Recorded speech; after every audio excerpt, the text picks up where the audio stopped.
Today is the 6th of April 2020. Yesterday was Palm Sunday. It was a very busy and exciting day for me, a day with lots of challenges, a day when one or two things took me by surprise.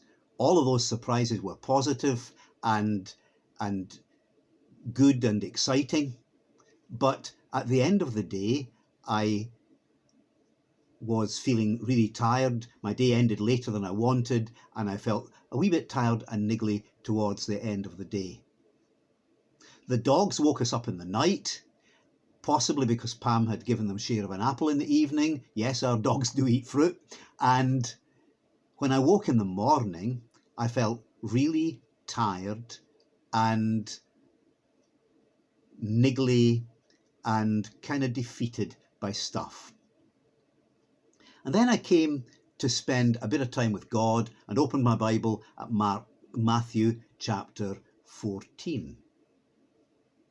Now, Matthew 14 begins with the sordid story of how John the Baptist was killed, how a young woman danced at Herod's birthday party and pleased Herod and his guests so much that Herod promised, anything you want, up to half my kingdom. And she said, well, give me the head of John the Baptist on a platter.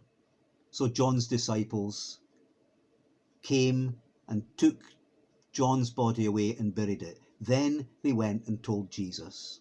And when Jesus heard, Matthew tells us that he got in a boat and went off to a quiet place to be by himself. Mark tells us that he summoned the disciples who had just been on a mission trip and called them to come to a quiet place to rest a while.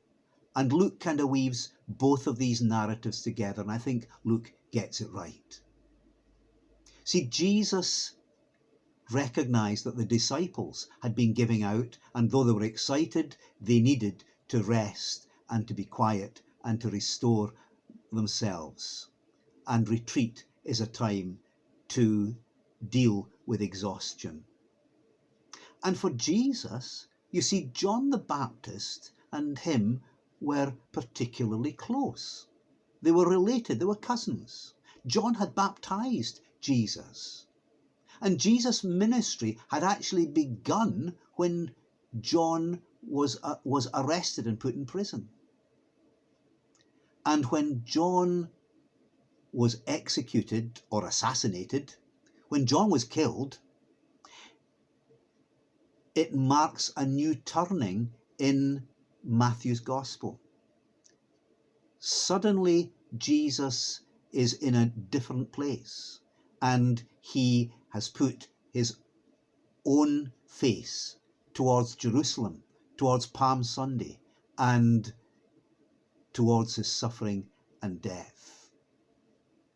And so he wants to go and be in a solitary place and alone. He wants to go and retreat because he's got grief to deal with. He has the sadness about what has happened to John the Baptist. And he's got his own challenges, what he's facing in the future. He's got that stuff to deal with as well.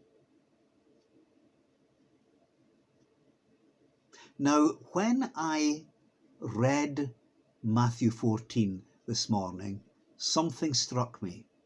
Today, the 6th of April, is the first Monday of the month, and that's normally my retreat day when I go off and spend a bit of time just listening to God. Usually I do a long walk.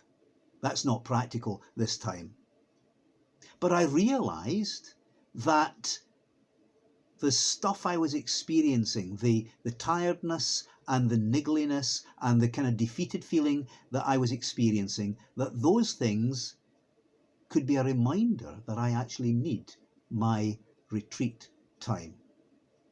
And in retreat, Jesus and the disciples were able to address exhaustion and grief and sadness and challenges and dread.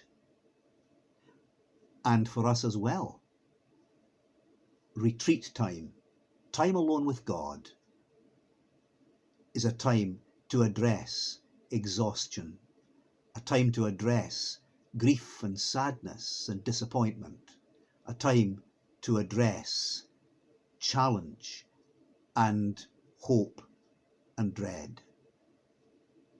So if Jesus needed to retreat, and the disciples needed to retreat, I need to retreat as well.